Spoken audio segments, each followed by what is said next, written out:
Welcome back to episode 2 of this video series about how to make comics about writing your script. This episode is probably the one that most people are going to skip because they want to get right on with drawing. But you made it, so I tip my hat to you. A good comic or graphic novel is just like a movie. Without a good story at the heart of it, it doesn't matter how many explosions or babes or cool CGI monsters you have in it. You need characters you can relate to, problems that seem important. Now, let's go over the list from the last episode about what you need before you start working on your script. 1. A genre. 2. A main character. 3. A setting. 4. A beginning. 5. A middle. 6. An end. If you don't have a clue how to fill this out, well, maybe now's a good time to pause this video and get it done. It will save you a lot of grief down the line, believe me.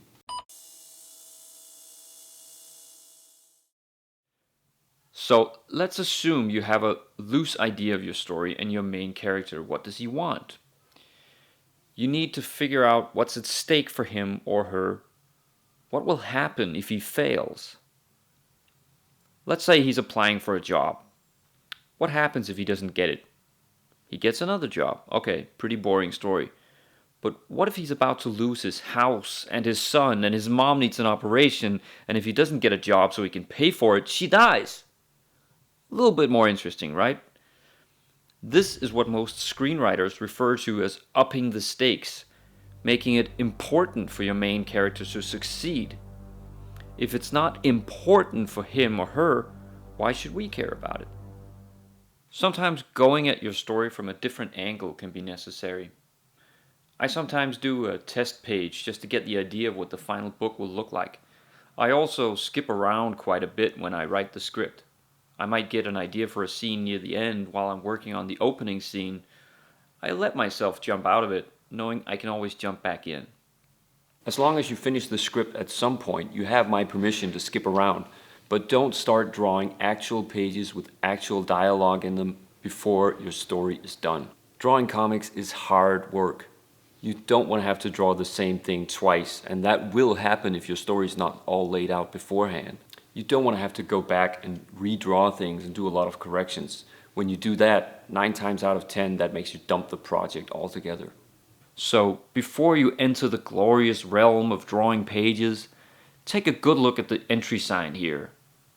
Is your story done yet? If not, well, now's as good a time as any. If this is your first attempt at making comics, I would recommend keeping it short and simple.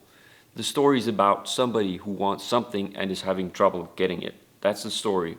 You can do all sorts of fancy storytelling devices around it, but basically every story is about just that. Even if you have multiple characters, for each character the setup is the same. They have to have something they want.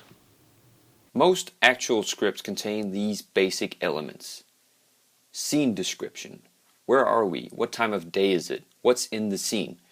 In comic scripts, this is often broken down into panel descriptions. Action. What takes place in the scene or the panel? Remember that a character can usually only do one thing within a panel, so no catching a ball and looking out the window and sweeping the floor at the same time. Dialogue. The name of the character followed by a colon and what he says. Usually dialogue is centered to make it stand out. In a comic, the dialogue is the only text of your script that ends up on the actual page, inside the word balloons. Now let's take a moment to look at story structure.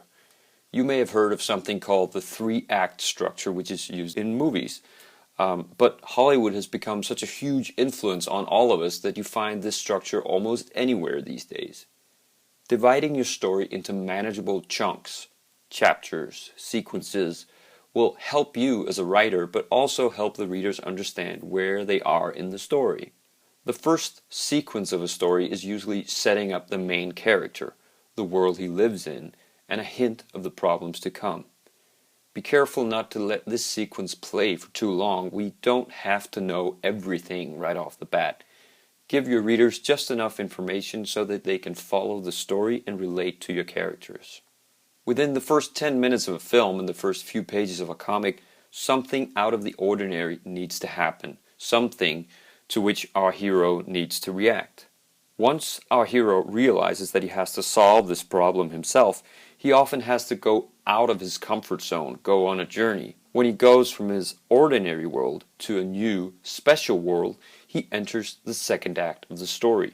Things get continually more difficult for him as his opponents strike back. When we reach the middle of the story, an event occurs that commits the hero fully to his quest. This is often referred to as the point of no return, where he can no longer just give up and go home. In a love story, this could be the first kiss. In a thriller, the first kill. After the midpoint, we need a little time to breathe, but we soon find our hero racing towards the final act. Now remember that a story is like a piece of music. If all of it is a crescendo, it will just sound like deafening noise. Pacing is important. Let your hero succeed for a bit before things get even more difficult. This is what is called turning points. Basically, it means things don't go as planned or as we expect. By the end of the second act, we find our hero at his lowest, the place where all seems lost. But in this moment of despair is also hidden the key to his success. Our hero needs to use what he has learned in this process in order to succeed. Now, you probably noticed that not all stories have a happy ending, though. An unhappy ending can be just as satisfying if we understand the reason the hero fails. Most of the time, it's because of a fatal flaw on his part, not just because a piano falls on his head. Now, what should a script look like? Well, some artists write the script as scribbles, some have dialogue, some are just impossible for others to understand. While this may work for you, it has its advantages to write an actual script. The main advantage is that you can have others read it. The point, of course, is to not get everybody's random opinion. You'll get lousy feedback if you ask your mom or your best friend. They'll tell you it's great when it isn't. Or they'll pick it apart, tell you a bunch of things that are wrong with it, and they might be right. But I would recommend asking someone a little more removed from your daily social circles. Someone who you can trust to give their honest opinion. And if they hate it, at least you won't take it so personal, like if it was your girlfriend or a close friend who just hammered away on your story. When you let somebody else read your script, make sure they understand the ground rules. If it's a drama, they shouldn't criticize it for not being funny enough. And if it's a comedy, their main concern should be, how can we make this even funnier? This is your story, not their story. They shouldn't go in thinking they should change everything around. You're the boss here. But having a couple of readers is a great way of making sure everything works to your advantage. Get someone who's used to reading stories. It should be someone who sort of shares your taste in stories and someone smart enough to not only tell you if something doesn't work, but also why it doesn't work. You can set up some ground rules first, like what parts of the story you want them to look at. Is it the plot, character motivations, dialogue, or even grammar? Make sure to tell your readers what to look for. Let them ask questions rather than just telling you it sucks. I'm not sure why your hero reacts like this on page 5. You probably already know the answer. It might not be clear in the script, or maybe this person just doesn't get it.